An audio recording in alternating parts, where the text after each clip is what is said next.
Tapi kita mau mengingatkan kembali bahwa Aman Mineral ini salah satu emiten yang akan merilis laporan keuangan untuk kuartal kedua akan diaudit ya, my friends ya. Jadi buat kalian yang menunggu, ini kalian harus menunggu agak lebih bersabar karena mereka itu laporan keuangan kuartal keduanya ini diaudit dan selambat-lambatnya akan disampaikan pada tanggal 30 September 2026.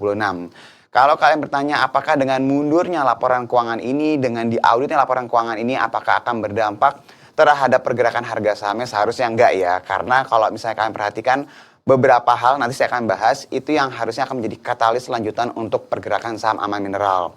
Dan kalau misalnya kalian tanya apakah dengan diauditnya laporan keuangan ini nanti akan ada corporate action atau akan ada hal yang lain, itu kita tunggu saja nanti penjelasan dari manajemennya. Tapi yang jelas kalau kita lihat kemungkinan besar ini emang berhubungan dengan performa dari Aman Mineral yang sebelumnya kalau tahun lalu kalian perhatikan itu terdampak ya karena ada aturan larangan ekspor, kali ini di tahun ini sudah dicabut.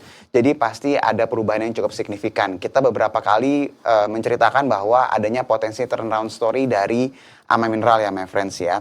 Dan kalau misalnya kalian tanya apa sih yang membuat pasarnya ini akan fokus terhadap Aman Mineral, yang pertama kita mungkin sudah sering banget ngebahas bahwa Aman ini salah satu tanda kutip korban dari MSCI sell off ya. Jadi karena MSCI dikeluarkan dari MSCI turun sangat signifikan, dan kita beberapa kali mengingatkan bahwa secara valuasi harusnya jauh lebih make sense bila dibandingkan beberapa bulan yang lalu ya, karena penurunannya sangat-sangat signifikan sekali.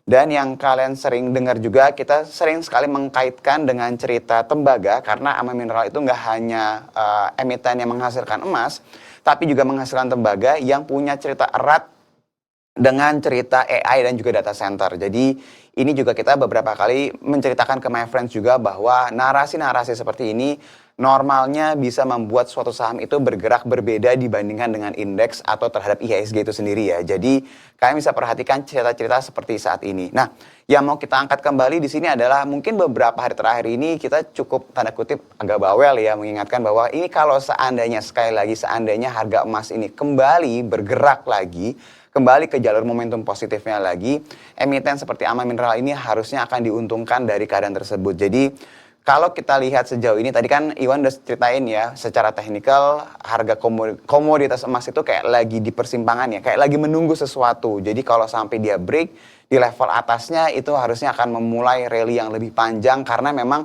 istirahatnya sudah beberapa bulan nih my friends. Nah, kalau sampai itu terjadi, kita melihat harusnya Aman Mineral akan menjadi salah satu yang diuntungkan dari keadaan tersebut. Jadi kalian bisa perhatikan secara seksama terkait dengan narasi-narasi yang tadi kita ceritakan, yang kita sebutkan tadi, sambil menunggu laporan keuangan kuartal keduanya itu rilis nanti paling lama 30 September 2026.